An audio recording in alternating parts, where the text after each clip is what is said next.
My name is Severin Garland. I am 72 years old, and until recently I considered myself a happy man. I was born in the small town of Callaway, Nebraska, to a farmer who had a lifelong dream that his son would build houses instead of plowing. My father was right. I became a civil engineer and worked for 40 years for a company that built shopping centers all over the Midwest. The work was good, steady, and allowed me to support my family and save for my old age. My wife's name was Octavia, a name as rare and beautiful as she was. We met at the University of Nebraska, where she was studying literature and I was studying engineering. Octavia was the kind of woman who could turn an ordinary home into a place you wanted to be. She worked as a librarian at the local school, loved to read, and always knew what book to give a child to make them love reading. She had soft brown hair that she never dyed and a habit of fixing her glasses when she was nervous. We lived together for 47 years. During that time, we had a daughter, Cordelia, our only child, and we poured all our love and hopes into her. Cordelia was a smart girl, studied well, played the piano, danced. Octavia took her to all circles and sections. I helped her with math and physics. We thought we had given her everything she needed for a good life. After college, Cordelia moved to Omaha, got a job at an advertising agency, called every week, came to visit for the holidays. We were proud of her career, delighted when she told us about new projects and accomplishments. At 32, she married Barnaby Crane, a man 8 years older who worked as a financial consultant. The wedding was lavish. We spent a lot of money on it, but we were happy to see our daughter married. The last 5 years of our lives had changed. It had been subtle at first, Cordelia calling less often, finding excuses not to come over for Thanksgiving or Christmas. Barnaby was always there when she called, and I could feel her choosing her words as if someone was listening. Octavia was worried, trying to find out what was wrong, but her daughter assured me that everything was fine, just a lot of work. Then Octavia was diagnosed with pancreatic cancer. The diagnosis sounded like a verdict. The doctor said that there was only a year left. We didn't hide it from Cordelia. We told her right away. She came, cried, promised to visit more often. But the promises remained words. During the 8 months of Octavia's illness, her daughter came only twice, on her mother's birthday, and when her condition deteriorated sharply in early spring. I took care of my wife on my own. I learned to cook her favorite dishes, although she ate almost nothing. I read aloud to her the books she had loved in her youth. We often sat on the veranda holding hands and reminiscing about the past. Octavia never complained of pain, though I could see her agonizing. She was more worried about Cordelia's estrangement from us. We must have done something wrong, she told me on those long nights when the pain kept her awake. I didn't know what to say. We had given our daughter a good education, supported her in all her endeavors, never restricted her freedom. What could we have done wrong? In recent weeks, Octavia had become quite ill. I hired a nurse, but most of the time I was with my wife myself. She became light, transparent, as if she were about to disappear into thin air. We hardly spoke at all. She was saving her strength, and I didn't know what to talk about. Everything important we'd said to each other in those 47 years. Cordelia called once a week, asking about her mother's condition, but I could hear the formality in her voice, as if she were performing an unpleasant duty. When I mentioned that Octavia was getting worse, the daughter would reply, "Hang in there, Daddy," and quickly ended the conversation. I understood that she was afraid that her mother's death might disrupt some of her plans. The day before Octavia died, the doctor told me the end was near. I called Cordelia and explained the situation. She said she would try to come, but Barnaby had an important meeting with clients and she couldn't leave him alone. I didn't insist. I realized that my daughter's priorities had long since been set in our favor. Octavia died at dawn on Saturday, April 23rd. I held her hand as she took her last breath. No one else was there. My wife, who had spent her life surrounding herself with people, reading to children, helping neighbors, had passed away alone, except for me. It was wrong, but there was nothing to be done. After the doctor had pronounced her dead and the funeral home had taken Octavia's body away, I was alone in a house that was suddenly too big and too quiet. The clock in the kitchen ticked louder than usual. The refrigerator hummed like a tractor. I sat down in Octavia's chair, the same one where she liked to read in the evenings, and tried to collect my thoughts. There was a lot to do: organizing the funeral, notifying the relatives, sorting out the paperwork.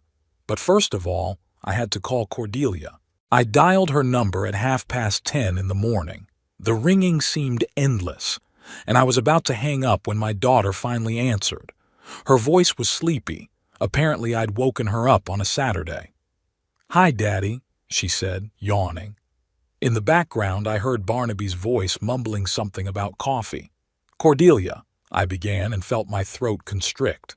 Simple words were suddenly hard to pronounce. "Your mom died. This morning, around 7. There was a pause. I could hear my daughter breathing into the tube, a closet door slamming somewhere. "Oh," she finally said. Not, "Oh my God," not "no," not "how did that happen?" Just "oh," as if I'd informed her that the store was out of milk. "Cordelia?" I interjected, thinking the connection had broken. "Yeah, I'm here, Dad. It's sudden." "Sudden? I mean, we'd been talking about Octavia dying for 8 months. The doctors warned us that time was short. How could it be sudden?" "The funeral will be on Monday," I said, "at St. Paul's Church, at 11 in the morning. Can you make it?" Again there was a pause. This time I heard Barnaby's voice clearly. "Honey, what's wrong?" And then my daughter's whisper, "Mom's dead." "Daddy," Cordelia said, and there was a note in her voice that I knew well. It was the tone she'd used as a child when she'd asked permission not to do her homework or skip music lessons. "You see, it's Barnaby's birthday on Monday. We've already planned everything, invited friends over. I was wondering if we could move the funeral to Tuesday." I stared at the wall opposite, where a picture of our family, me, Octavia, and little Cordelia on a beach in California, hung. My daughter was about 10 years old at the time, smiling as she hugged us both around our necks. That little girl would never choose her birthday over her own mother's funeral. "You want to postpone your mother's funeral because of your husband's birthday?" I slowly muttered, not believing my own ears. "Well, not because of," Cordelia said hastily. "It would just be more convenient. We have the restaurant booked, the cake ordered, and then Mom won't find out, will she?" The last words sounded defiant, as if her daughter was defending herself against unfair accusations. "True," I agreed. "Your mother really won't find out, but I will know, and you'll know, and Barnaby will know." "Dad, don't be so dramatic. It's only 1 day apart. Just 1 day apart. Between mother and husband, between duty and convenience, between the family that gave you life and the man who gave you comfort." "Okay," I said. "The funeral stays on Monday. If you can't make it, I understand. Don't be mad at me, Dad. I'll be sure to come to the grave later, put flowers." I hung up the phone before I finished. My hands were shaking, a lump in my throat. Octavia had been in agony for 8 months, and her daughter can't sacrifice one birthday for her mother's funeral. Can't cancel a restaurant and a cake for one last goodbye to the woman who carried her under her heart, gave birth to her, raised her, loved her unconditionally. I got up and walked around the house. Octavia's glasses were on the nightstand in the bedroom, and in the kitchen was her favorite cup, inscribed "Best Mom in the World," a gift from Cordelia last Mother's Day. Now that inscription seemed a cruel irony. The phone rang again. Cordelia, I thought, deciding to apologize, but the screen popped up with my brother Theodore's number from Missouri. "Severin, I'm sorry for your loss," he said. "Octavia was a wonderful woman. Agatha and I will come to the funeral." I told him about the funeral, about what needed to be done. Theodore offered to help with the arrangements. I agreed. It's good to have people who understand what family and duty are all about. After talking to my brother, I called a neighbor, Mrs. Fenwick, who was friends with Octavia.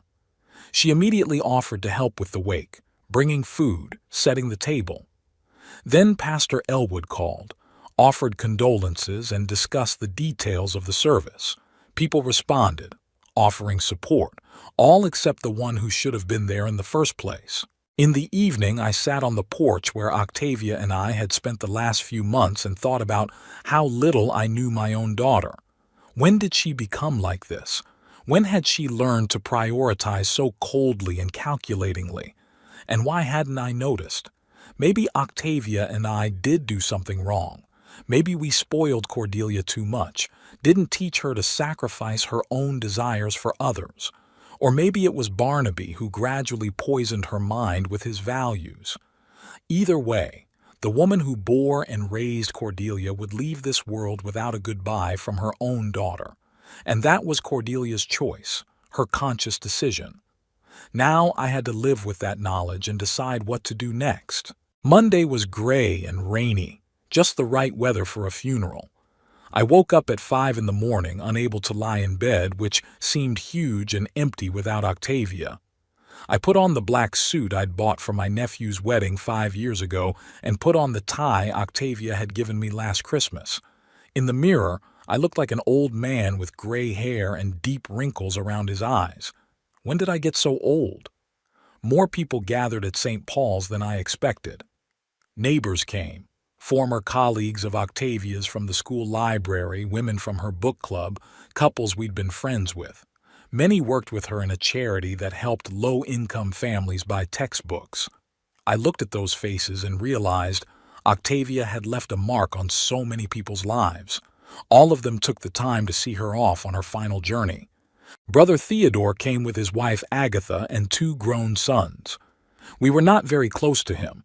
We lived in different states and saw each other only once a year, but he was there for me. He helped with the arrangements, took care of the funeral home, made a list of people to call. Agatha brought food for the wake and ran the kitchen like it was her home all day. Pastor Elwood conducted a beautiful service. He had known Octavia a long time, baptized Cordelia, married us in this same church 46 years ago. He spoke of what a kind person she left us, how much love she gave to those around her. He told about her work in the library, how she read books to children in the hospital, helped adults learn the computer. Listening to him, I was proud of my wife and at the same time felt a sharp pain from the fact that her daughter was not near the coffin. Several times during the service I looked back at the front door, hoping to see Cordelia. Maybe she had changed her mind, canceled Barnaby's birthday party, come to say goodbye to her mother. But the door remained closed. The only daughter didn't come to her own mother's funeral. After the service, we drove to the cemetery. The rain intensified. We had to hold umbrellas to keep from getting wet.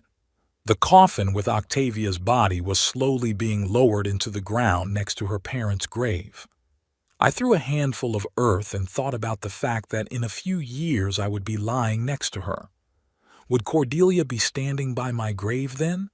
Or would she have more important things to do again? The wake was held at our house. People ate, told stories about Octavia, shared memories.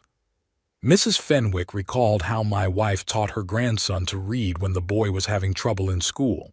A former colleague told of how Octavia organized a collection of books for an orphanage. Each story showed a new side of her, and I realized I didn't know everything about the woman I'd lived with for almost half a century. "Where's Cordelia?" one of the ladies from the book club asked. I thought she was coming.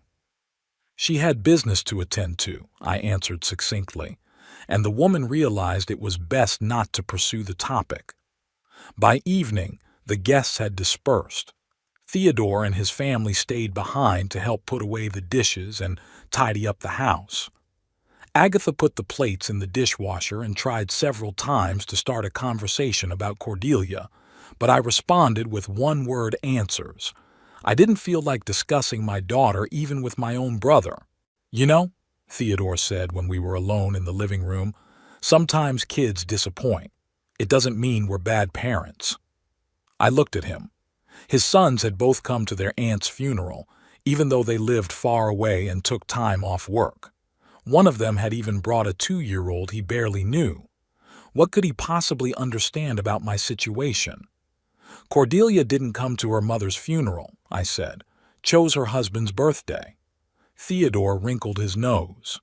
Really? I thought she had something serious going on. She did. She's forgotten what family is.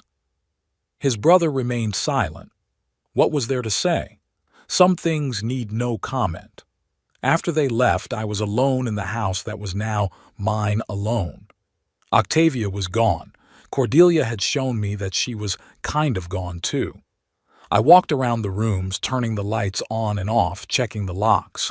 Everything was in its place, but the house seemed foreign. On the kitchen table was a stack of condolence cards, cards from friends and acquaintances who couldn't make it to the funeral. People wrote warm words about Octavia, remembered her kindness and generosity. Reading these letters, I thought about the fact that my wife was loved by many. It was a pity that they did not include my own daughter. That night I couldn't sleep for a long time. I lay in bed listening to the sounds of an empty house. A faucet dripped somewhere, the floorboards creaked, the wind moved the branches of the tree outside the window. I thought of Octavia, of how she had died holding my hand. I thought of Cordelia, who at that moment was probably blowing out the candles on her husband's cake. And gradually, a decision matured in me that seemed the only right thing to do in this situation. 3 days after the funeral, I called Caspar Winthrop, the lawyer who had handled Octavia and me for 20 years. Caspar was Cordelia's age, but he looked older than his years, balding with thick-rimmed glasses and a perpetually serious expression. His father had once helped me buy a house. Caspar himself had drafted our will 10 years ago. "Mr. Garland, my condolences," he said, as I entered his office on Main Street. "Mrs. Garland was a remarkable woman. My mother often remembers how your wife helped her find a rare book in the library." I thanked him and got straight to the point. "Caspar, I need to change my will." He pulled out a file folder, put on his glasses, and looked at me carefully. "Sure. What exactly do you want to change?" "Everything," I said. "Cordelia will no longer be my heir."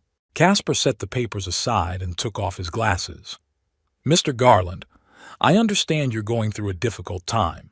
Perhaps you should wait a few months before making any drastic decisions." "My daughter didn't attend her mother's funeral," I said calmly. "Preferred her husband's birthday. I no longer consider her my family." Caspar was silent, apparently mulling over my words.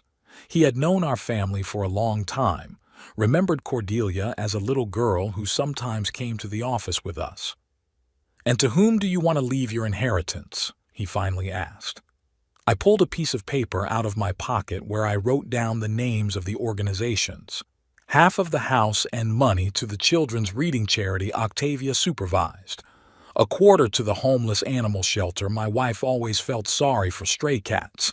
The remaining quarter to the cancer fund. Caspar took notes, occasionally raising his eyes to me. "And personal items? Photos, Mrs. Garland's jewelry?" I thought of Octavia's wedding ring, which was now in my jewelry box, about her pearl necklace that she had gotten from her mother, about the family pictures of little Cordelia smiling between us. Personal belongings to give to charities, too. Let them sell it and spend the money on a good cause. Even pictures? Even pictures. Caspar writhed for a few minutes, then looked up. "Mr. Garland, I am obliged to warn you that your daughter can contest the will in court, if she proves that you were not of sound mind or acted under duress." "I am of perfect sanity," I interrupted him, "and no one pressured me. I just think that a man who can't say goodbye to his dead mother doesn't deserve her inheritance." We discussed the details of the new will. Caspar explained how to draw up the documents properly so that they would be harder to challenge. He offered to bring in witnesses, to do a psychiatric evaluation to prove my capacity. I agreed to everything. I wanted my judgment to be legally impeccable. "When will Cordelia find out about the new will?" I asked. "By law, the heirs must be notified within 30 days of the testator's death," Casper replied. "But if you'd like, I can send her a copy now." I shook my head. "No. Let her find out after I die. It would be a fitting surprise." Casper grimaced at my tone, but said nothing. We agreed to meet in a week to sign the final will. Walking out of the lawyer's office, I felt strangely relieved. It was like a heavy weight had been lifted from my shoulders. I wasn't taking revenge on Cordelia. I was simply drawing the logical conclusion from her actions. A person who puts her husband's birthday above her mother's funeral doesn't understand the value of family. Why would such a person want a family inheritance? At home, I sat down at Octavia's desk and wrote a letter. Not to Cordelia. I had no desire to explain myself to her. I wrote to myself, trying to make sense of my feelings. It didn't come out well. I'd never been a writer, unlike Octavia, who sometimes composed poetry. "Darling," I began, addressing my deceased wife, "I changed my will today. Cordelia will no longer get our house and our savings. I know you'd be upset. You always made excuses for our daughter, always believed she'd make it right, but she didn't come to say goodbye to you. Chose cake and a restaurant over your funeral. I can't forgive that." Writing was difficult. Words jumbled, thoughts racing. I crumpled up the sheets and started over, but each time I got the same thing: the pain, the disappointment, the sense of betrayal. In the end, I burned all the sketches in the fireplace. Octavia was dead. She wouldn't read my letters. And I wasn't going to explain my decisions to the living. The next day, Cordelia called. I saw her number on the phone screen and didn't answer. She called back an hour later, then 2 more. Finally, she left a voicemail. "Dad, it's me. I know you're angry, but let's talk. I couldn't make it to the funeral. We really had important plans. But I think about Mom every day. Call me back, please." Important plans. My husband's birthday is more important than saying a final goodbye to my mother. I erased the message without listening to the end. A week later, I signed the new will in front of 2 witnesses, Mrs. Fenwick and Pastor Elwood. Casper read the main points again, making sure I understood the consequences of my decision. The document had been drawn up according to all the rules. It would be very difficult to contest it. "Now, a copy of the will be kept in a safe deposit box," Casper explained, "and the duplicate will remain in my safe deposit box." I shook his hand and went outside. It was a warm May day. Apple trees were blooming and children were playing in the neighboring yards. Life went on despite Octavia's death and Cordelia's betrayal. I had to learn to live in this new reality. The first months without Octavia were the hardest. I would wake up in the morning and out of habit turn to her side of the bed, but no one was there. I brewed 2 cups of coffee instead of 1, bought her favorite yogurts from the store. My brain still hadn't gotten used to the fact that the woman I'd lived with for almost half a century was gone. The house seemed too big for one person. It had 3 bedrooms, a large kitchen, and a living room where we used to have guests. Now there were no guests. I cooked only for myself, and I never went into Cordelia's bedroom, which had stood empty for years. Sometimes I thought about selling the house and moving to a smaller apartment, but then I remembered that, in the new will, the house would still go to a charitable foundation. The neighbors were kind. Mrs. Fenwick brought home-cooked meals, casseroles, soups, pies, every few days. She had been a widow for 15 years and understood what it meant to be alone after a long marriage. Mr. Coleman from across the street helped with minor repairs, and his wife Dorothy invited me over for family dinners on Sundays. "Don't stay home alone," she used to say. "Octavia wouldn't want you to lock yourself away like a hermit." Dorothy was right. Octavia had always been sociable, loved people. She would make me go out, meet new people, find activities to my liking, but it was hard to do it without her. Cordelia called every week. I didn't answer her calls, but I listened to her voice messages. At first she apologized, explained why she couldn't make it to the funeral. Then she got angry, accused me of avoiding her. In one of her messages she said, "Dad, this is stupid. Mom died, but we're alive. We need to support each other, not sulk like children. I know you're upset, but let's get together and talk about it." Support each other. Where was that support when Octavia was dying? Where was that support when I was burying my wife alone? Over the summer, I started gardening. Octavia was always planting flowers, tending roses, growing tomatoes and cucumbers. I never helped her. I thought gardening was a woman's occupation. Now I had to learn on my own. I read books on gardening, watched videos on the internet, asked neighbors for advice. Working in the garden turned out to be therapeutic. When I was digging, watering plants, or weeding, my thoughts became calmer. The physical fatigue helped me forget the heartache. By the end of the summer, Octavia's garden was growing flowers again, but not as beautiful as they had been when she was there. In August, I joined the book club where Octavia used to belong. The ladies welcomed me, even though I was the only man in the group. We met every 2 weeks, discussed the books we had read, drank tea and cookies. The conversations were shallow but pleasant. The women shared news about grandchildren, discussed movies and television shows, and sometimes reminisced about Octavia. "She always had such a keen sense of books," said Estelle Brown, the club's oldest member. "Could explain why the author chose that particular ending, what he wanted to say between the lines." I listened to these stories and discovered new sides of the woman I'd lived half my life with. It turns out that Octavia wrote reviews for the local newspaper, helped aspiring writers edit their manuscripts, even tried to write a novel herself, but didn't finish. In the fall, Cordelia arrived unannounced. I was working in the garden removing fallen leaves when I heard the sound of a car in the driveway. I turned around and saw a familiar blue sedan. My daughter got out of the car, waved at me, and headed toward the house. She looked good, slim, well-groomed, wearing an expensive coat and leather boots. Her hair was shorter than I remembered, and there were faint wrinkles around her eyes. She was 37, but she looked younger. "Hi, Daddy," she said, stopping a few feet away from me. I could sense the uncertainty in her voice. "Cordelia," I replied, leaning on the rake. "What brings you to our area?" "Wanted to talk to you. You're not answering your cell phone." "I don't see what we have to talk about." She wrinkled her nose as if in physical pain. "Dad, I'm sorry I didn't make it to Mom's funeral. I really am. But you can't cut off communication because of that." "Yes, you can," I said calmly. "Turns out you can." We stood in the garden that Octavia loved so much and looked at each other like strangers.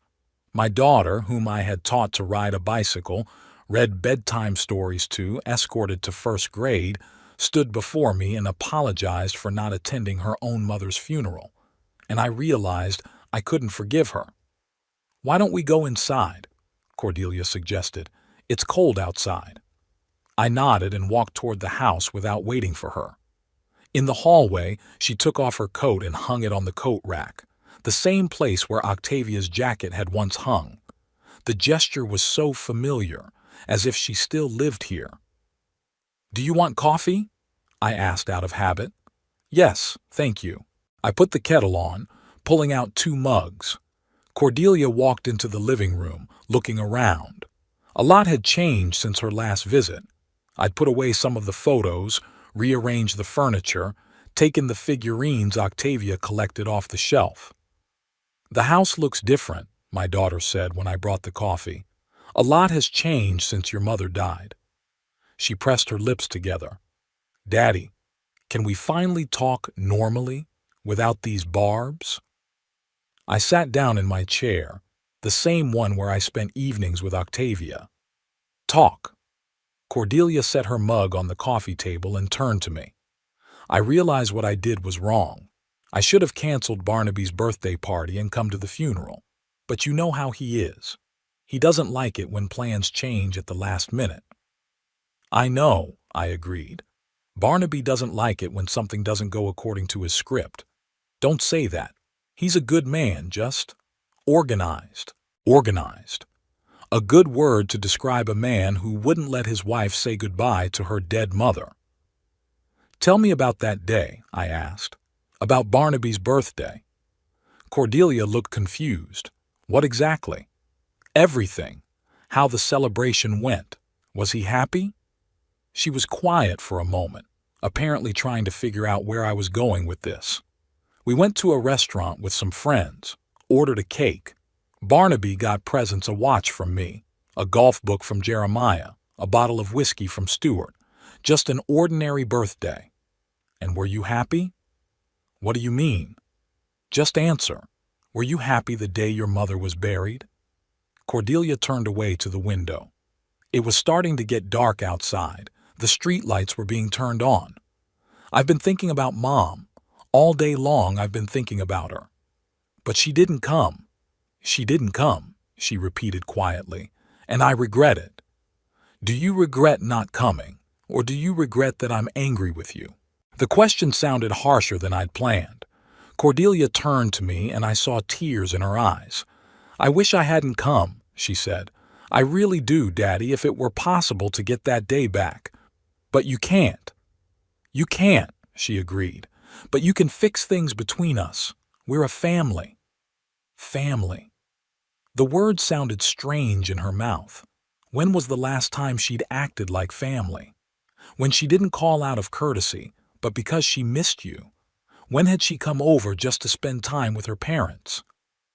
Family isn't just blood, I said. It's loyalty, mutual aid, a willingness to sacrifice your own interests for your loved ones. You've shown that you have other priorities.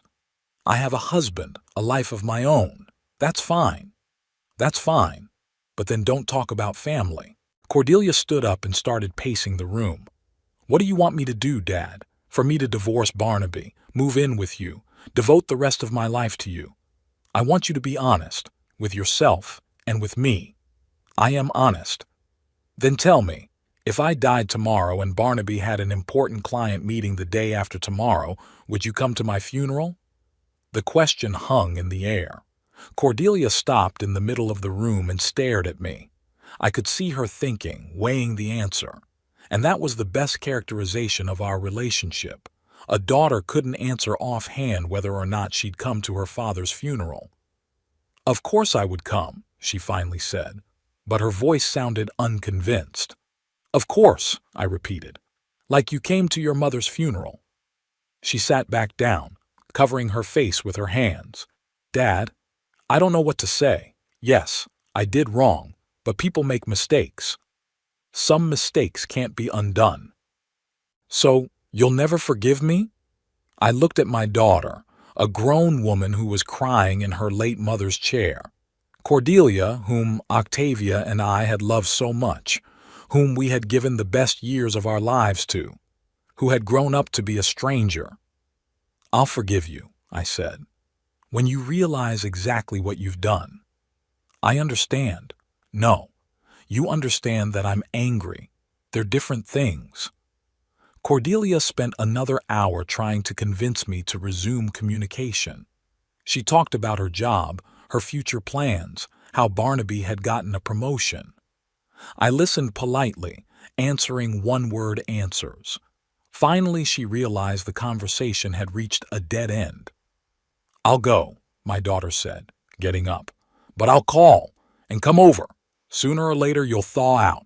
After she left, I sat in the living room for a long time, thinking about our conversation. Cordelia genuinely thought she had made a minor mistake that could be fixed with an apology and time. She didn't realize that choosing between her husband's birthday and her mother's funeral wasn't a mistake, but an indicator of character. And my new will was a logical consequence of that choice. That night I didn't sleep well. I lay in bed and remembered how I had met Octavia. It was in 1967 at the University of Nebraska. I was a third-year engineering student and she was a sophomore in the English literature department. We met in the library. where I was looking for a textbook on material resistance and she was working a part-time job helping students find the books they needed. Engineering? She asked when she saw the title of the book. Serious stuff. Building bridges and skyscrapers. Shopping centers, I corrected. Bridges are for other engineers. She laughed. Octavia had an amazing laugh, ringing, genuine, infectious. And I thought all engineers dreamed of building bridges, like in the movies. We got to talking. Turns out she's from a small town in Iowa, like me from Nebraska. Her father worked at the post office. Her mother taught elementary school. Octavia was the first in her family to go to university. She studied on a scholarship, worked part-time at the library, and as a waitress at a coffee shop. I want to be a teacher, she told me, or work in a library. I love books. I want to help others love them. It seemed to me then that we had little in common. I was studying the exact sciences, she the humanities. I was planning a career in a big company. She dreamed of working with children. But something about her attracted me, maybe the sincerity with which she talked about her plans, or the way her eyes lit up when she talked about her favorite books. The first date was awkward. I asked her to the movies to see a movie with Paul Newman, but I was silent the whole way, not knowing what to talk about. Octavia was also shy, answering in short phrases. After the movie, we went to a cafe for coffee, and there the ice finally melted. She talked about a book she'd read, To Kill a Mockingbird by Harper Lee, and spoke so passionately about injustice and prejudice that I listened. "Have you read it?" she asked. I shook my head. "No time. Studying takes up all my time. Make sure you read it. It's an amazing book about the importance of protecting the weak." The next day I borrowed the book from the library. I read it in the evenings after class. The story of the Girl Scout and her father, Atticus Finch, gripped me. When I returned the book to Octavia, we talked into the night, discussing the characters and their actions. "You see," she said, "books help you understand people, including yourself." And so our love began. Octavia gave me books. I read and retold her my impressions. She opened the world of literature to me, taught me to see the beauty of words. I showed her how buildings are organized, explained the principles of structures. We complemented each other. We got married 2 years later, right after my graduation. The wedding was modest, my parents, a few friends, a simple white dress and a bouquet of wildflowers. We honeymooned in a small lake house in Minnesota. They read, walked in the woods, talked about the future. "I want 3 children," Octavia confessed, lying on my shoulder on the lake shore. 2 boys and a girl. "And I want a house with a big garden," I replied, "so the children can play outdoors." We made plans, dreamed, believed that a long, happy life lay ahead. And for the first few years, it was. I got a job in a construction company. Octavia worked in the school library. We rented a small apartment and saved money for a house. Cordelia was born 3 years after we were married. The labor was difficult. The doctors said the next children were unlikely. We were upset, but we didn't despair. "But we will give all the love to one," said Octavia, holding her newborn daughter to her chest. And we did give her all our love. Cordelia was the center of our world. When she was sick, we took turns at her crib. When she started school, we helped her with her homework. When she got into music, we bought a piano and paid for lessons, even though money was tight. "She's going to be special," Octavia said as she listened to Cordelia play a children's piece. "I have a feeling she will be." Octavia was right. Cordelia was indeed special, smart, talented, beautiful. She did well academically, participated in school plays, had many friends. We were proud of our daughter, taking her to all the events, supporting her in all her endeavors. When Cordelia entered college, we felt like successful parents. We gave our child a good upbringing and education, prepared her for independent life. She left to study marketing in Omaha. We were left alone in an empty house. "It's just us again," Octavia said the day her daughter left. "Just like in the beginning," I replied, hugging my wife. "We thought we had many more years together ahead of us, that we'd grow old side by side, babysitting grandchildren, traveling in retirement. We didn't know that in 15 years Octavia would die of cancer and Cordelia wouldn't come to her funeral." Lying in bed that sleepless night, I tried to figure out where we'd gone wrong. Maybe we'd spoiled our daughter too much, not teaching her the value of family? Or was it Barnaby who'd changed her character? Or maybe Cordelia had always been selfish. It just wasn't as noticeable when she was a child. I never found the answer. All I knew was that the girl who'd grown up in our house and the woman who'd sat in the living room yesterday were different people, and my new will reflected that sad reality.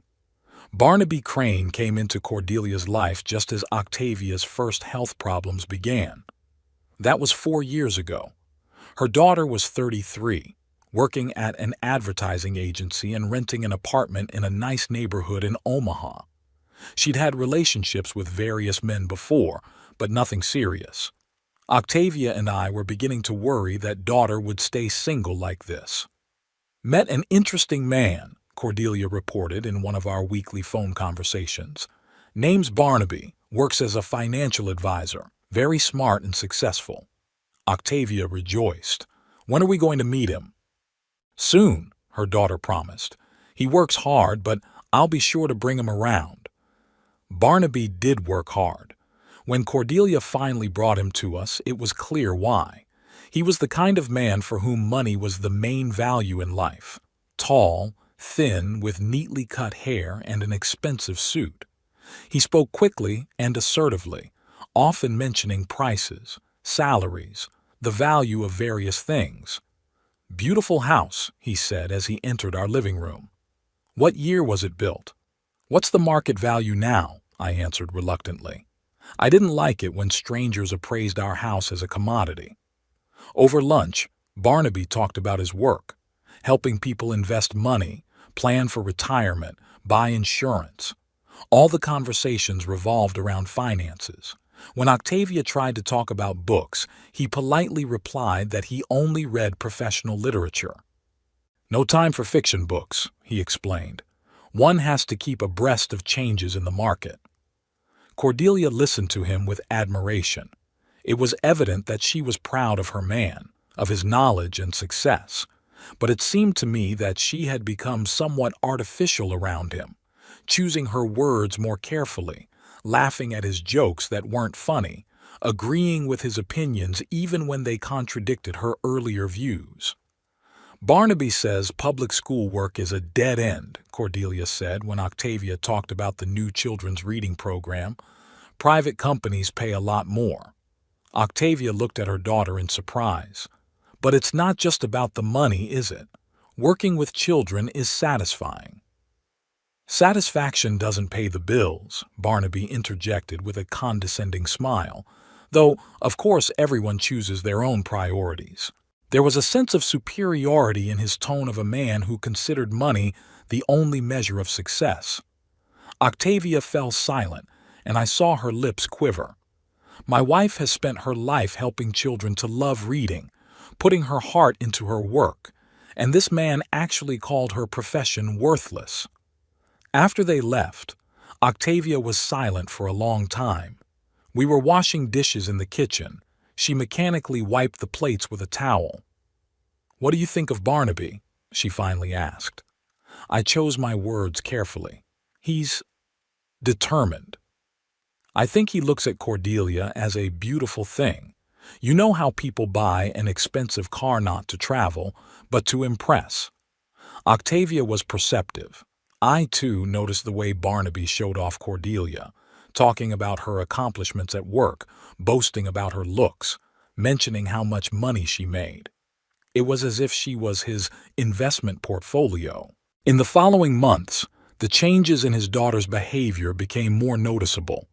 She called less often, and when she did, the conversations were short and formal. She stopped coming over on weekends, citing busyness. Brought Barnaby over for Thanksgiving, but they only stayed a few hours. "We have a client meeting on Friday," Barnaby explained. "We need to get ready." "On Thanksgiving?" Octavia wondered. "Money doesn't sleep," he replied with the same condescending smile. Cordelia was silent, but I could see she was uncomfortable. She used to love family gatherings, helping her mom cook, playing board games for hours, talking about work and friends. Now she sat next to Barnaby and looked at her watch. When they had announced their engagement, Octavia had tried to be happy.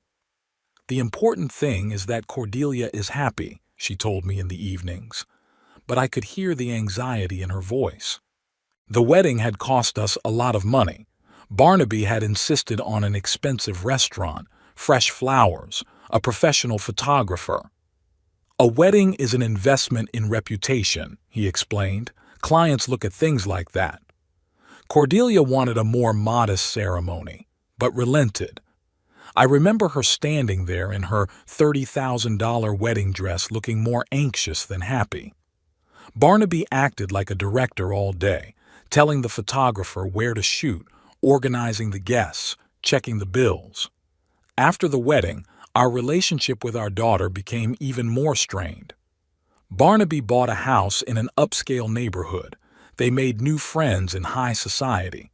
Cordelia started dressing more expensive, talking about brands and investments. At the same time, she was clearly feeling insecure in her new role. "Barnaby signed me up for the country club," she recounted during rare phone calls. "They play golf and tennis there. You have to buy special clothes." "Do you like golf?" Octavia asked. "Learning," replied her daughter without enthusiasm. Barnaby methodically cut Cordelia off from her old life, convinced her to change her job to one that paid better but was less creative, discouraged her from seeing old friends who didn't fit their new status, gradually isolated us parents who were negatively impacting her career ambitions. "Your parents are good people," he would say as we heard scraps of their conversations on the phone, "but they don't understand the modern world. They live in the past." The worst part was that Cordelia was beginning to agree with him. The woman who had grown up in a home full of love and support had become ashamed of her background. She stopped telling new acquaintances that her mother worked in the school library and her father built shopping centers. When Octavia was diagnosed with cancer, Cordelia came and cried. But within a week, Barnaby began hinting that visiting her parents too often was interfering with her work and their social life. Gradually, the visits became less frequent, the calls shorter. "She's afraid," Octavia tried to justify to her daughter. "Death scares young people." But I realized it wasn't about fear of death. The point was that Barnaby had reformatted Cordelia's value system. Family had become a hindrance to her career, her mother's illness an inconvenient circumstance that disrupted her plans. And the final chord was the choice between her husband's birthday and her mother's funeral. A choice that showed who my daughter had become under the influence of a man for whom people were only assets in a personal balance sheet. In the spring of this year, a month before Octavia's death, Cordelia gave us the news that finally set the stage. She called on a Wednesday evening as I was spoon-feeding Octavia. She was barely able to eat on her own anymore. "We have news," the daughter said after the usual questions about her mother's health. "Barnaby got a job offer in Denver, a very good offer." Octavia, who had been lying in bed with her eyes closed, opened them and looked at me. I put her on speakerphone so she could hear the conversation. "Congratulations," I said gently. "Are you planning on moving too?" "Of course. I have prospects there too. Barnaby's already made arrangements with an agency. The salary will be 1.5 times as much." Denver was an 8-hour drive from our little town. In fact, that meant we'd see our daughter at most once a year. "When's the move?" Octavia asked in a weak voice. "July. We have to sell the house, find a new one, do the paperwork. Lots of things to do." July. 3 months from now. Octavia might not live to see her daughter move in, but even if she did, She'd spend the last weeks or months of her life separated from her only child. Cordelia, Octavia said, pulling herself together, can't we postpone the move? You see, I might not have much time left. There was a pause. I could hear my daughter breathing into the tube, music playing somewhere in the background. Mom, you realize this is a once-in-a-lifetime opportunity for Barnaby. Offers like this happen once in a lifetime. We can't because you're sick, because of your illness. As if cancer were Octavia's whim, an inconvenience that interfered with her son-in-law's career plans. Of course, Octavia replied quietly. I understand. We'll be visiting, Cordelia hastened to add. For holidays, for weekends. It's not a long plane ride. It's a short plane ride. But we all realized that the cancer-stricken woman wouldn't wait to visit for the holidays. After that conversation, Octavia hardly spoke for days. She lay in bed, staring at the ceiling, sometimes crying quietly. I tried to comfort her, saying that young people have the right to build their own lives, but we both knew the truth. Cordelia was leaving her dying mother for money. I want to write her a letter, Octavia said one morning. One last letter. I brought her a notebook and pen. She wrote slowly, stopping often to rest. She started again several times, crumpling the pages. Finally, she finished and handed me the letter. Read it, she asked. I read aloud in a trembling voice. My dear Cordelia, when you were born, I held you in my arms and thought there was nothing in the world more important than this little miracle. Daddy and I gave you all our love, hoping to raise a good man. Probably we were wrong somewhere, but I still love you and will always love you. I wish you happiness in your new life. Try to remember us sometimes. Your mom. Will you send it? Octavia asked. I nodded, though there was a lump in my throat. The letter was a farewell, a mother saying goodbye to her daughter who was leaving before she died. Cordelia replied a week later. Short, formal. Thank you for the letter, Mother. I love you too. Take care. Not a word about postponing the move. Not a hint of understanding of what was going on. In May, they visited for one day. Cordelia brought papers to sell the house, showed Octavia pictures of the new town. Barnaby talked about the new job, the career opportunities, how they were taking it to the next level. Are you going to miss us? Octavia asked. Of course, my daughter replied, but I could see she was thinking about something else, about boxes to be packed, papers to be processed. They left in the evening. Cordelia kissed her mother on the forehead goodbye. I'll see you soon, she said. But we all knew that wasn't true. She's afraid to see me, Octavia said as the car disappeared around the corner, afraid to watch me die. Perhaps Octavia was right. Perhaps Cordelia was indeed afraid. But fear was no excuse for indifference. Loving children don't abandon dying parents, even if it's scary. In June, Cordelia called once a week, asked about her mother's health, told her about preparations for the move. Her voice sounded detached, as if she were performing an unpleasant duty. When Octavia asked to talk about the new house, her daughter answered in a monosyllabic voice. I think I'm already dead to her, my wife said after one such conversation. I didn't know what to say back, because she was right.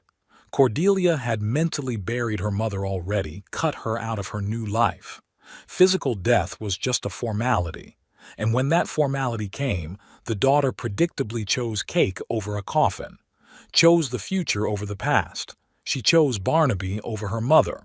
3 months had passed since Cordelia had received a letter from Caspar Winthrop, a letter that turned her world upside down and made her realize the cost of her decisions. I learned of her reaction from the lawyer himself, who called me the day after the documents were sent. Mr. Garland, Caspar said, and you could feel the tension in his voice. Your daughter called me yesterday. She was very upset. I waited silently for him to continue. She demanded an explanation, accused me of influencing your decision. Then she started threatening to sue, saying she'd prove your dementia. The conversation was unpleasant. "I'm sorry you had to listen to that," I said. "Cordelia doesn't handle uncomfortable news well. She said she's coming to see you. Be prepared for an emotional conversation." Casper was right. Cordelia arrived that same evening. I heard the sound of the car at 9:30 as I was getting ready for bed. A minute later, fists pounded on the door. "Dad, open up! I need to talk to you!" I slowly made my way to the door and opened it. On the threshold stood my daughter in an expensive coat, with eyes red from tears and her hair disheveled. In her hand she clutched a letter from a lawyer. "What does this mean?" she shouted, waving the paper. "You disinherited me because I didn't show up for the funeral." "Come on in," I said calmly. "The neighbors will hear." She stormed into the house, walked through the living room, turned to me with a furious face. "Explain to me what's going on." "You got the letter. It explains everything." "It doesn't explain anything. It says you left your house and money to some charities, and nothing to me." Cordelia paced the room, gesticulating, her voice trailing off. She was in a near hysterical state. "Sit down," I suggested. "Let's talk calmly." "Calmly?" she shrieked. "You stole my inheritance from me and I'm supposed to be calm?" "Your inheritance?" I interjected. Interesting choice of words. She paused, looking at me. "What do you mean?" "You consider the house and the money yours, even though you haven't earned a penny of that wealth." "I am your daughter. It's my right." "A right." Cordelia spoke of inheritance as a right, not as a gift from loving parents, as if we owed her our property simply for the fact of being born. "Sit down," I repeated more sternly, "or leave. Screaming in my house is not something I will allow you to do." She pressed her lips together but sat down in the chair opposite me. The letter trembled in her hands. "Daddy," she said, trying to speak more calmly, "I realize you're upset about the funeral, but that's no reason to disinherit me. Mom wouldn't have approved of that." "How do you know what Mom would have approved of?" "She loved me." "She did, and you trampled on that love." Cordelia sobbed. "I didn't mean to upset her.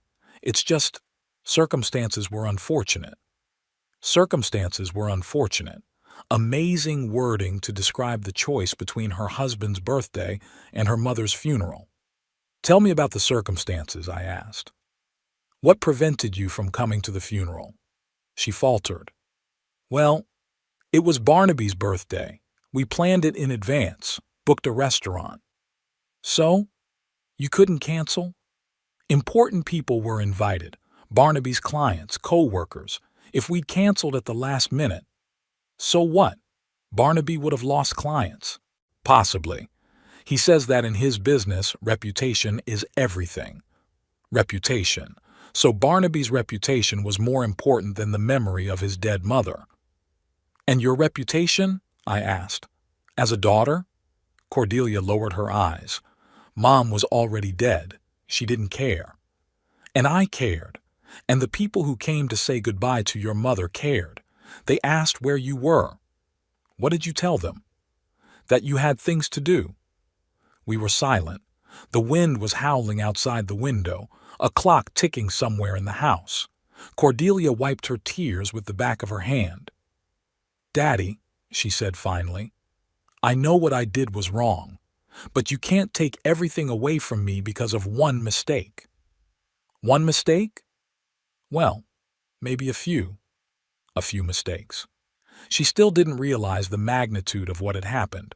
"Cordelia," I said, looking into her eyes, "you barely visited your dying mother for 8 months, moved to another state knowing she might not live to see you leave, didn't show up to her funeral for your husband's birthday, and now you're talking about a few mistakes?" She was silent, rubbing the edge of the letter. "You want me to change the will back?" I continued. "Okay. Answer one question honestly. If I died tomorrow and Barnaby had an important meeting the day after tomorrow, would you come to my funeral?" Cordelia raised her eyes, looking at me. I could see her thinking, weighing the answer. And in that pause was the answer to my question. Of course I'd come, she said finally, but her voice sounded unconvincing. Of course, I repeated sadly.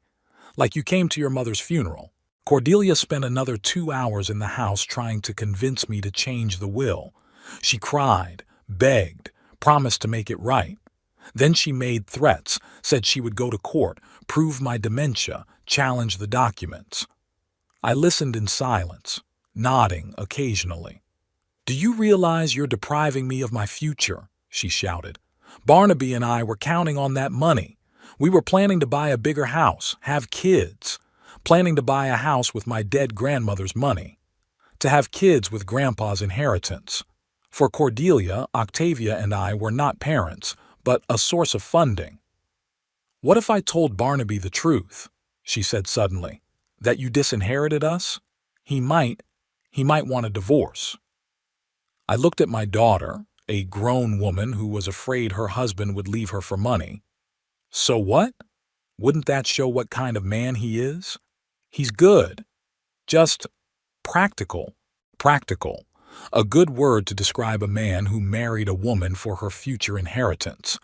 Cordelia, I said tiredly, go home. Think about our conversation. I'm not leaving until you promise to change your will. Then you can stay for life. She got up, walked across the room, stopped at the fireplace where the photograph stood, picked up a picture of her as a little girl sitting on Octavia's lap. Do you remember when my mother used to read me fairy tales? She said quietly. Every night. Cinderella, Sleeping Beauty. I remember. And how you taught me how to ride a bicycle, running beside me, holding the saddle. I remember. We were a happy family, weren't we? I look at the picture in her hands. Octavia is smiling, hugging little Cordelia. Both of them look serenely happy. We didn't know then that the blonde-haired girl would grow up and not come to her mother's funeral. We were, I agreed, but you were a different person then. I'm the same. No, that girl wouldn't have chosen a cake over a coffin. Cordelia put the picture back up, turning to me. What would it take for you to forgive me? Finally, the right question. Not how to get the inheritance back, but how to earn forgiveness. Become the person you were, I answered, to remember what family is. But how? Tell me specifically, I thought. How do you explain the basics of humanity to an adult? Divorce Barnaby, I said finally. Cordelia recoiled as if I'd slapped her. What? You heard me. Divorce the man who turned you into this. I can't. I love him. Or love the comfort he provides. She opened her mouth to object, but no words came out. We both knew the answer. Barnaby didn't make you miss the funeral, I continued. You chose his birthday yourself, but he created a value system where money was more important than people, and you accepted that system. He's a good husband. A good husband would let his wife say goodbye to her dying mother. Cordelia was silent, rubbing her wedding ring. An expensive ring with a large diamond, a symbol of Barnaby's success. If I get divorced, she said quietly, will you change the will? I don't know. We'll see what you become without it.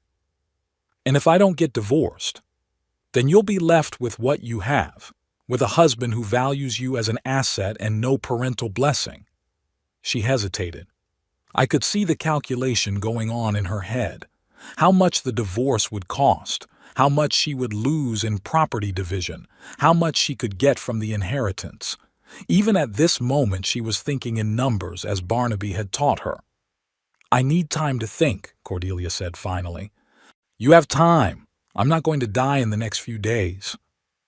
She gathered her purse, put on her coat. On the threshold she turned around.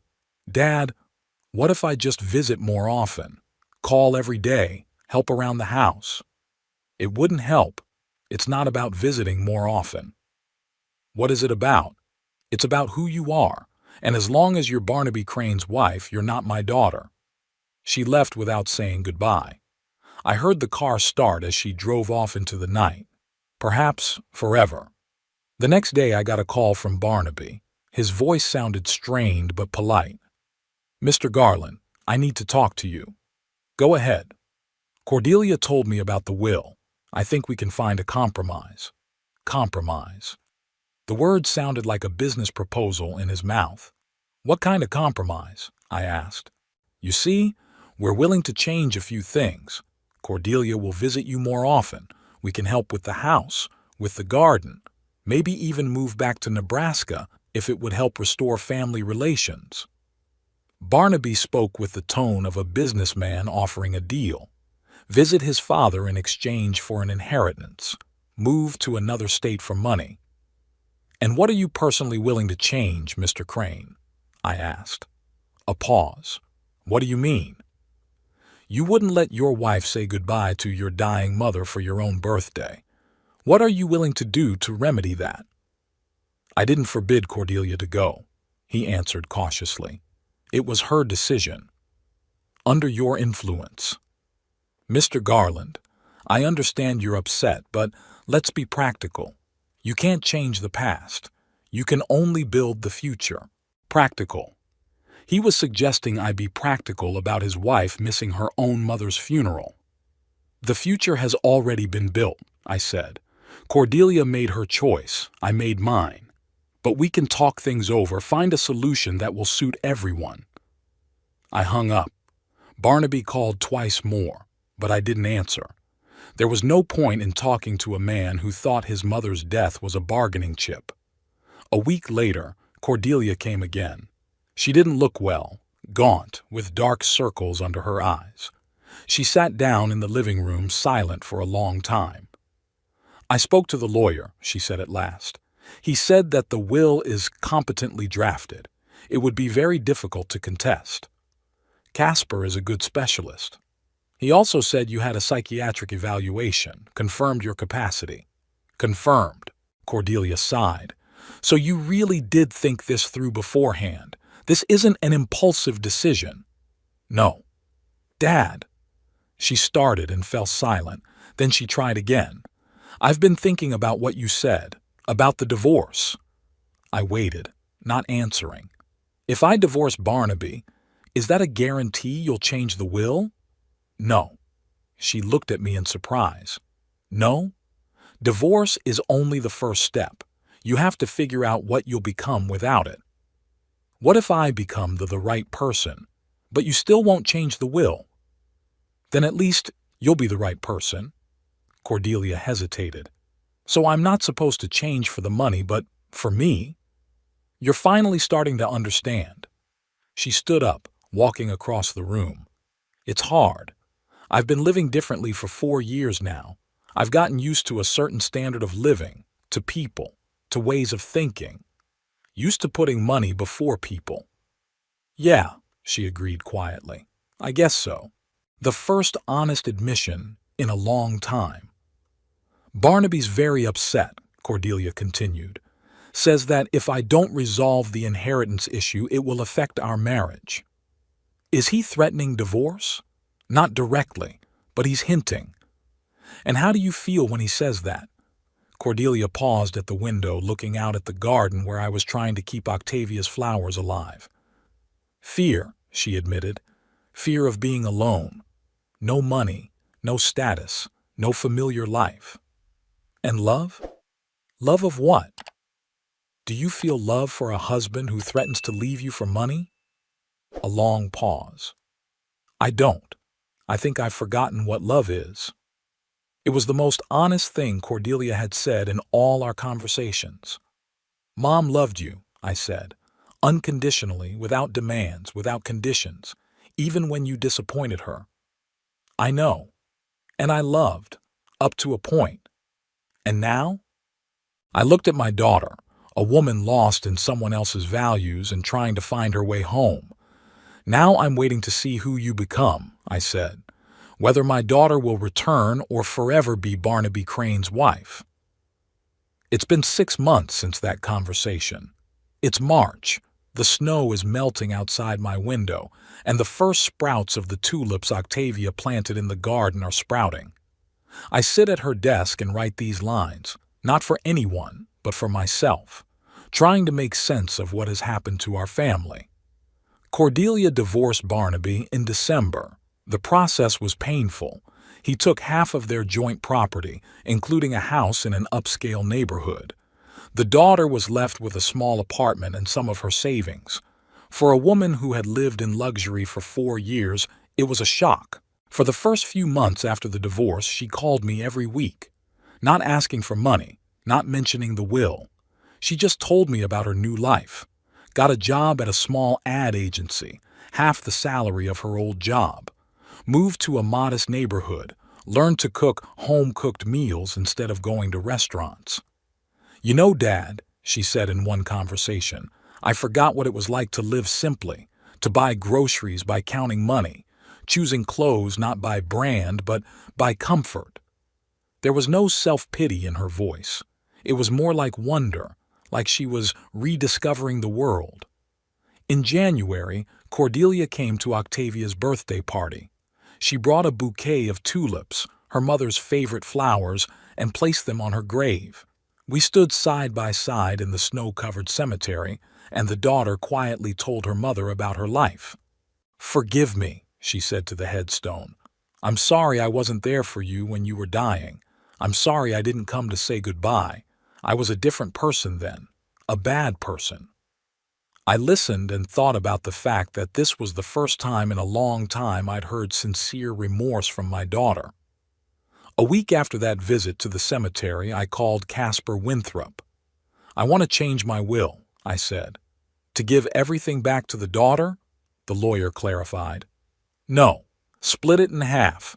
Half to Cordelia, half to the charities." Caspar was silent for a moment. "So she convinced you?" "No, she's changed." And it was true. The Cordelia who came now was a different person. Not the selfish woman who had chosen her husband's birthday over her mother's funeral, but not the blonde-haired girl who'd grown up in our house either. Someone in between, a grown woman who had survived a fall and was trying to get back up. In February, she took a volunteer job with the same children's reading foundation to which I had bequeathed part of my inheritance. She read books to children in the hospital and helped at a library for low-income families. When I asked why, she said, "I want to do what my mom did, to understand how she felt.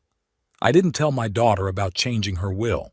Let her build a new life, not with an inheritance in mind, but because it's the right way." This morning, Cordelia called with some unexpected news. "Daddy, I'm dating a man," she said. "His name is Damien, and he works as a teacher at the middle school. I'd like you to meet him." Teacher. A profession Barnaby despised for its low pay. "How long have you two been dating?" "About 3 months. We met at the library when I was reading to the kids. He volunteers there too. And he knows about our situation." "About the divorce?" "Yes. He knows about the will too. I told him the whole truth, both about my mom's funeral and about you disinheriting me. He said he understood you. Understands me. So this Damien is a man who values family ties over money." "He's a good man," Cordelia continued. "Kind, honest, doesn't make a lot of money, but he loves his job. Reminds me of you when you were young." This last was the highest praise from a daughter who had once been ashamed of her background. "Come on over," I said. "We'll get acquainted." After the conversation, I sat in silence for a long time, thinking of the vicissitudes of fate. A year ago, Cordelia had been married to a rich man, living in luxury and not attending her mother's funeral. Now she was volunteering, dating a teacher and calling her father every week. Which version was the real one? Maybe both. Maybe there are several versions of oneself living in every person, and circumstances determine which one will take over. Barnaby brought out Cordelia's worst qualities: greed, vanity, indifference to those closest to her. The loss of her husband and status had forced her to search for the best parts of her nature. I got up from the table and walked to the garden. Spring would soon be here, and new flowers would have to be planted. Octavia had made a tradition of planting something new next to the old perennials every year. "Life must be renewed," she used to say. Maybe she was right.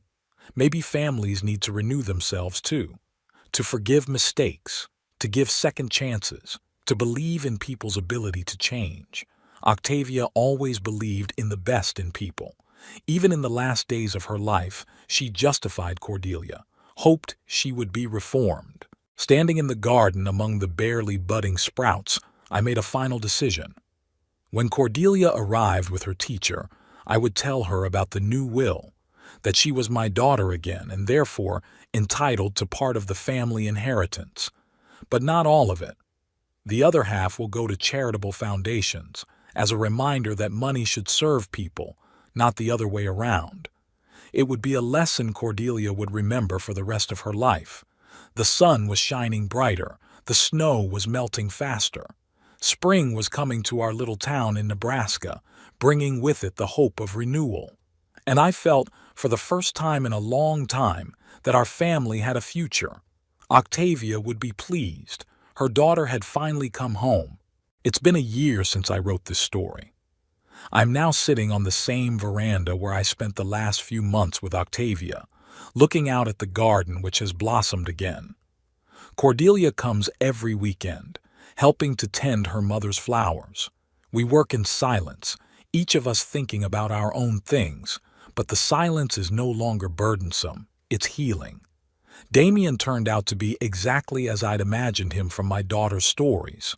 A calm, thoughtful man who looks at the world through the eyes of a teacher, seeing potential in people, not just what they have now. When I told him the whole story of the will, he nodded with understanding. Money shows a person's character, he said. It doesn't create it, it shows what's already inside. They married in the fall. A modest wedding in the same church where Octavia and I had been married, where she had been buried the year before. This time it was different simple flowers from our garden, $100 dress instead of $30,000, a homemade cake instead of a tiered cake from a pastry chef. But Cordelia glowed with happiness in a way she hadn't at her first wedding. "You know, Daddy," she told me at the father-daughter dance, "back then I was marrying status and opportunity. Now I'm marrying a person." They live in a small house near the school where Damien works. Cordelia runs a children's reading program at the same library where her mother once worked. They don't make much money, but they make enough. I can see my daughter blossoming in this simple life, finding joy in the little things she used to think were unworthy of attention. 2 months ago, Cordelia announced she was expecting a baby. "My first grandchild will be born in the fall. They want to name him Octavian, in honor of the grandmother he will never see, but whose love of books and children he will hopefully inherit." Barnaby, meanwhile, has married a young girl from a wealthy family. Cordelia had heard of it from mutual acquaintances, but the news did not upset her. "He's found what he was looking for," she said calmly, and I realized that my daughter had finally healed from her past. Reflecting on the experience, I realized a few important things. First, family is not about blood, but about choice. Every day we choose whether to be a family or just people connected by kinship. Cordelia chose not to be my daughter for 4 years, and I chose not to be her father a year ago. Both of us had that right. Secondly, money really shows a person's character, not to spoil or improve, but to reveal what's hidden inside. The inheritance was a test for Cordelia, and she failed it. Losing the inheritance was another test, and she passed it. Third, it is never too late to change if there is a sincere desire to change. Cordelia was 37 when she decided to become a different person. Many people her age already consider their character to be formed, but she proved that this was not the case. Finally, and most importantly, forgiveness is not a weakness, but a strength. A year ago, I thought I was being principled by disinheriting my daughter, but really I was just hiding behind pride. Real integrity is giving people a second chance when they deserve it. Octavia knew that better than I did. All her life she believed in the ability of people to change for the better. Working with children, she had seen a bully boy become an excellent student and a shy girl become a class leader. People grow throughout their lives, she told me. Only adults forget that. I'd forgotten, but Cordelia reminded me. Now, sitting in the garden where Octavia's roses bloom and our cat, Cordelia gave him to me for Christmas, plays, I feel peace. Not the kind of peace that comes from a justly executed retribution, but the kind of peace that comes from a healed family. A daughter has found herself. A grandson is growing in her belly.